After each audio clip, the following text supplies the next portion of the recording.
मेरा पप्पी बीमार था, उसको सलाइन दिया, इंजेक्शन दिया।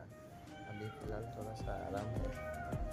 आप लोग बोलिएगा मेरा पप्पी कैसे है देखिए। इसका नाम सिम्बा है। सिम्बा ये बेचारा बहुत तकलीफ़ पे था, उसको आज दिखाया मेडिकल पे।